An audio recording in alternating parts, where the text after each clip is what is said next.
fire department will be here soon. We're gonna die. No, we're not gonna die. Yes, Settle we down. are gonna die in here. Settle No food, down. no water. We're not. Listen. Just settle down. All right. Just. No, we're gonna be fine. Just fine. I would say this feels fast, but I've already seen 2 Corona Zombies movies, and there was that Love in the Time of Quarantine Pure Flick series, so really, this is kind of its own genre now. Hey, remember Blackout, the movie about the people trapped in an elevator with a serial killer? Or what about Devil, the Shyamalan-produced flick about devils and jelly sides up?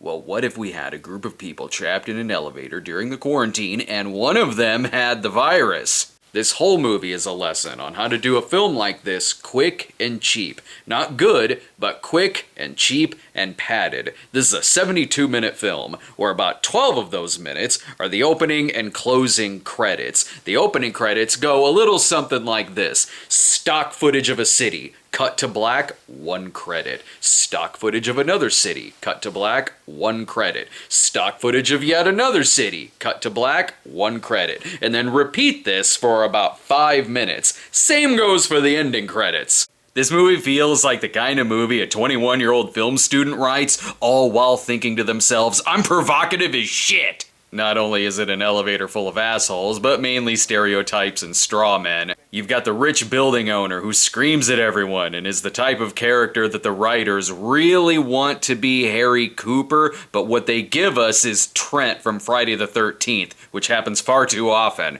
There's the old racist who has a swastika tattooed on his forehead and spends half the movie draped in the Confederate flag. You've got the Chinese lady who's on her way to Wuhan and whose name is literally Han Wu. Then there's the millennial influencer who vlogs everything and takes selfies when people die.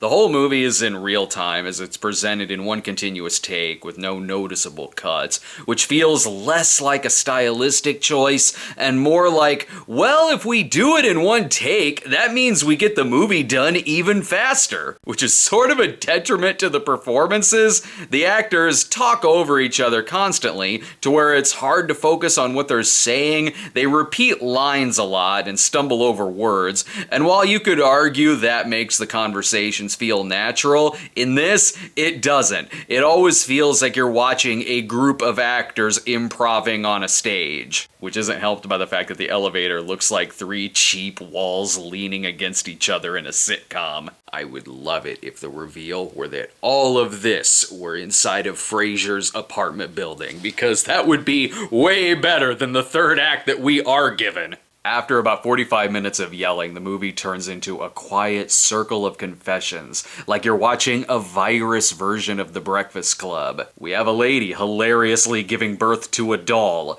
complete with infidelity and cancer reveals. This drama escalated quickly, and this is after a gun is drawn. Oh, and do you think there's going to be some kind of twist about who's infected? Well, that would imply that there's any kind of ending at all. There's no twist, just an, oh, I guess that person has it. And it's hard to feel sorry for any group of characters who, when they find out that someone's infected, they all sit around together in a circle and join hands. There's a couple of standout performances, like Emi Aniki as the building maintenance man, but the movie is not suspenseful like Blackout, nor is it unintentionally hilarious like Devil. The movie is like the virus equivalent of that Charlie Sheen 9/11 movie. And because at least it's short, the actors are trying, and they attempted a gimmick with the one-shot thing. I'll give it a D, like I'm condescendingly patting it on the head. Check out this week's Cinema Snob episode on the Rocky Horror Picture Show, because we're currently in the midst